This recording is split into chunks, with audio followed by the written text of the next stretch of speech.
મહિના ખાશે અને સુરતથી હું આવું છું બરોબર છે 4% ખાશે ક્યારે તમે આવ્યા? તમે આજે આવ્યા?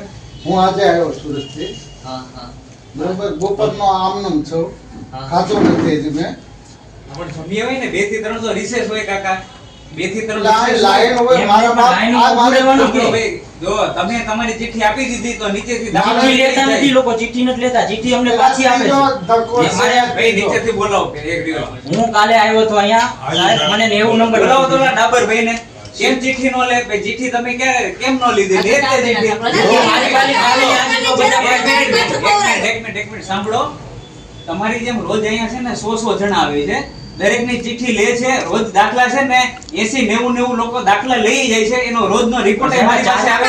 સાંભળો, અરે એવું ન હોય બેન, ક્યાંથી ખુદ હોય? તમે આખો ચિઠ્ઠી તમે આખી ચિઠ્ઠી તો આપી નથી. ચિઠ્ઠી લઈ જ આવતા ને. 2 મિનિટ ખમો બોલાવું છું. કેમ ના લીધી હોય ચિઠ્ઠી? 1 મિનિટ રહ્યો બોલાવો. બોલાવો અહીંયા ઓફિસ છે ને અહીંયા ખૂણામાં.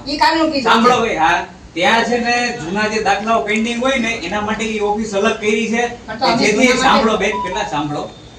રોજે રોજના દાખલા વાળાની અરજી જે છે ને 22 નંબર 1 માંથી લેવામાં આવે છે અને એનો નિકાલ ત્યાં ઈ લોકો ઈ કરી નાખે છે.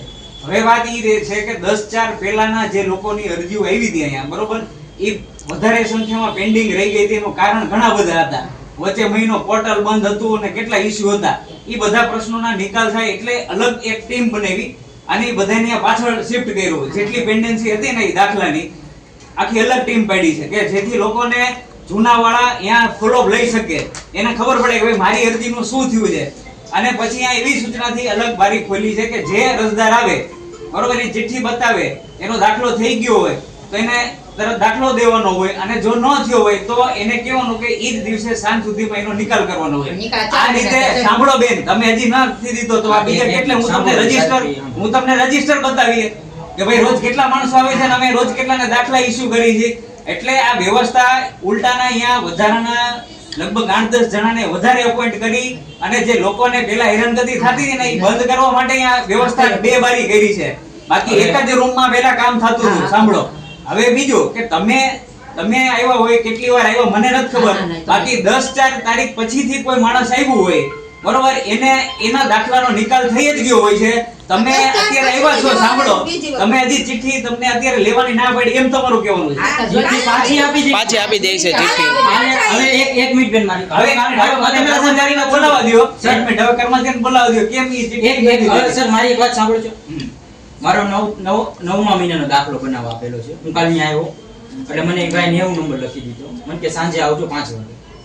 5 વાગે ગયો તો મને કે હવે કાલ આવજો. સાંભળજો પેલા બરોબર. એટલે આજે આવ્યો તો પછી આ બારીએ જાવ. ન્યા બારીએ ગયો એટલે મને પાછું શું કીધું આ બારીએ આવો.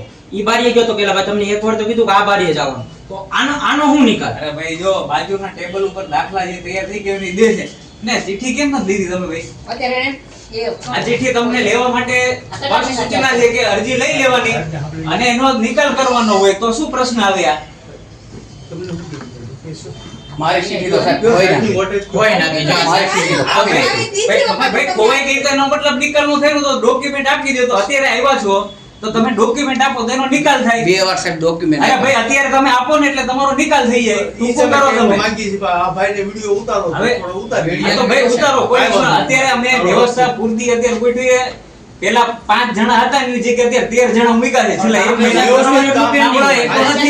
તમને તમારે અમે તમને આપશું બરોબર. એવી વેસાઈ જ નથી કે નથી કામ થતું. પુષ્કળ અત્યારે રોજના ઓછામાં ઓછા 150-200 દાખલાનું કામ એટલા ધક્કા ખાઈ ગયા કાલથી તમે અત્યારે બેનને આપો અત્યારે દાખલો નીકળી જાય. આનો ધક્કો કે છે ભાઈ? સાંભળો સાહેબને પૂછો આ ધક્કો ખાધો કેમ આવ્યા ભાઈ? ઈ ભાઈ પહેલી વખત આવ્યા. પહેલી વખત નહીં, કાલ હું આવ્યો તો પેલા સાંભળો. ઓલા ભાઈને મેં ચિઠ્ઠી આપી. ઈ ભાઈ મને 90 નંબર લખી દીધો. મને કે 5 વાગે આવજો. 5 વાગે આવ્યો તો મને કે આ બારીએ જા. ક્યાં ભાઈ કીધું? અહીંયા ખૂણામાં ઓલા ભાઈ બેઠા છે, જીણીયમ થી મૂસ છે, અહીંયા બેઠા છે. નામ તો અમને નો ખબર ને સાહેબ તમારા. ટેબલ આગળ. હા ટેબલ આગળ બાર આ બાજુ બરોબર છે. પછી પાછું ન્યાલી મને એમ કીધું અહીંયા જા. પછી ઈ ભાઈ એમ કીધું કે તમે કાલ આવજો.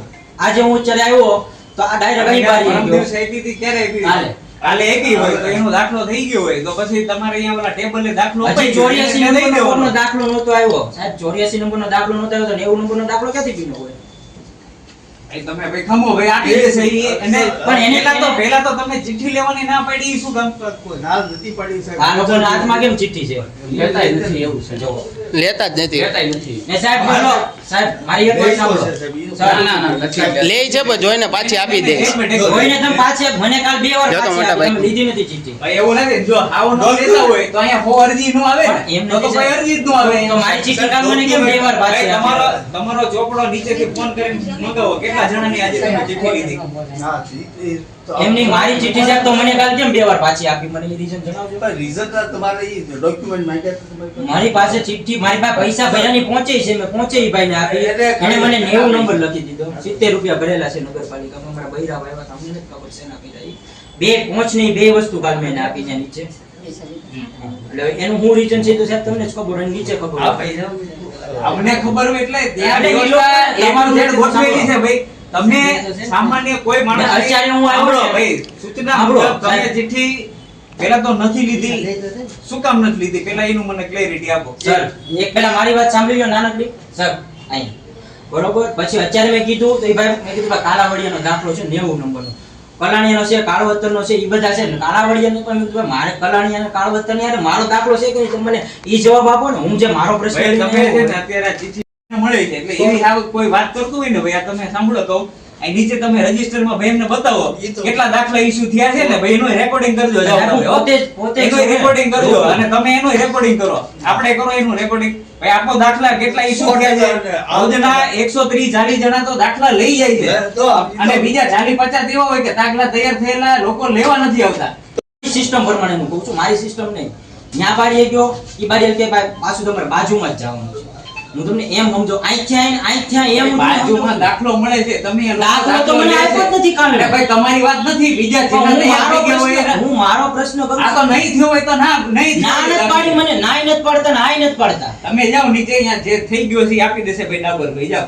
હા? 90 નંબરનો દાખલો છે, પૂછો થઈ આ તો ગયો? અહીંયા થઈ ગયો હશે તો અહીંયા ઓલા ભાઈ છે ને પટ્ટાવાળા ઈ તમને આપી દેશે. હા, ઈ ઘડી કેમ કે અહીંયા જાઓ, ઘડી કેમ કે અહીંયા જાઓ. મારો પ્રશ્ન ખાલી એટલો જ છે સાહેબ કે તમે એમ કહો કે આ દાખલો નથી છો કાલ લઈ જાય. એક વાત તમને આમને સમજાવું છે, તમે પેલા સાંભળો. મગજ થોડોક તમને ટૂંકું કહીએ છીએ કે ઓલા બારીએથી ચિઠ્ઠી લે છે અને હા. બાજુના ટેબલમાં જે મને કાલે બારીએથી સાંભળો ભાઈ ચિઠ્ઠી પહેલા. કાલે બોલો. જે ચિઠ્ઠી લીધી હોય એના દાખલા પૂરા થઈ નિકાલ થઈ ગયા હોય ઈ બાજુનો ટેબલ વાળો ઈ દાખલા આપે છે. એક ટેબલ દાખલા આપવાનું છે અને એક અરજદારને જવાબ દેવાનો છે. અરજદાર હવે ભાઈ જવાબ સાંભળો, દેશે. હવે ટૂંકું કરો ભાઈ. ઈ જે દાખલો તમારી અહીંયા નો થયો હોય તો ઘડીક કહેવાનું કે હવે અંદર ચિઠ્ઠીમાં પ્રોસેસ થતી હોય જે માન લો દાખલા ઈ ભાઈને કામ ઈ ચાલુ કહેવાય હોય ને કે બરાબર? તમે 10 મિનિટ ખમો. આ ઈ કઈ ભાઈએ મને direct સૂચના દઈ દે છે. ચલો, ઈ ભાઈએ મને ઓકે, મારી વાત સાંભળો. ઈ ભાઈએ મને ઓકે, એવું સૂચના દઈ કીધું દે. તમે ડાયરેક્ટ બાજુમાં જાઓ. પાછો બાજુમાં ગયો તો ઈ ભાઈ મારી માથે ખકડી ગયા. ઈ કે ભાઈ તમને એકવાર તો કીધું યાર. એટલે મેં કીધું ઈ ભાઈ મને એમ કે અહીંયા ખમો ભાઈ દાખલો થઈ ગયો હોય તો તમને આપી દે નો થયો હોય તો ઘડીક વેઇટ કરવાનું તમે કહેવાનું. કેમ કીધું સાહેબ ખમવાનું બોલ્યા તમે સાંભળો હા. પહેલા. ઈ ભાઈ ડાયરેક્ટ મને એમ કીધું તું બાજુની બારીમાં જાઓ. જે દાખલો જ્યાં બને છે ત્યાંથી મને ડાયરેક્ટ કહી દીધું બાજુની બારીમાં જાઓ એમ. આ ભાઈ એની ફરિયાદ હોય તો તમે લેખિત આપી દો. લાવો, જાઓ, લેખિત બીજું તો શેમાં શું આપો? હોય, જાઓ નીચે ઇનવોર્ડમાં લેખિતમાં આપી દો ફરિયાદ. એટલે એ પૂછાવી તમારાથી દે. ઉપર સાહેબ કોને ફરિયાદ કરો? અરે ભાઈ નીચે આપો એટલે હું એની ઉપર એક્શન લઉં એમ. એટલે તમને લેખી તમને હવે એમ છે તમને આટલા- મૌખિક આટલા- એમ નહીં, આટલા મૌખિક બધા કર્મચારીઓને હાજરીમાં કીધું તો તમને હજી સંતોષ નથી કર્મચારીને બોલાવી. હવે તમે વધારે પ્રશ્ન હોય તો તમે એની ફરિયાદ મને લેખિત આપો એટલે હું કર્મચારી પર આટલા કાર્યવાહી કરું. બધા સાહેબ લેખિતમાં આપે કે મારે એકલાને દેવાની? તમારે જે તમને પ્રશ્ન જે હોય ને જે જેને જેટલા પ્રશ્નો હોય એ બધા લેખિતમાં આપી જાઓ. તમે એમ ઓકે. હા? આ પેલા આપણે નીચે જોઈએ.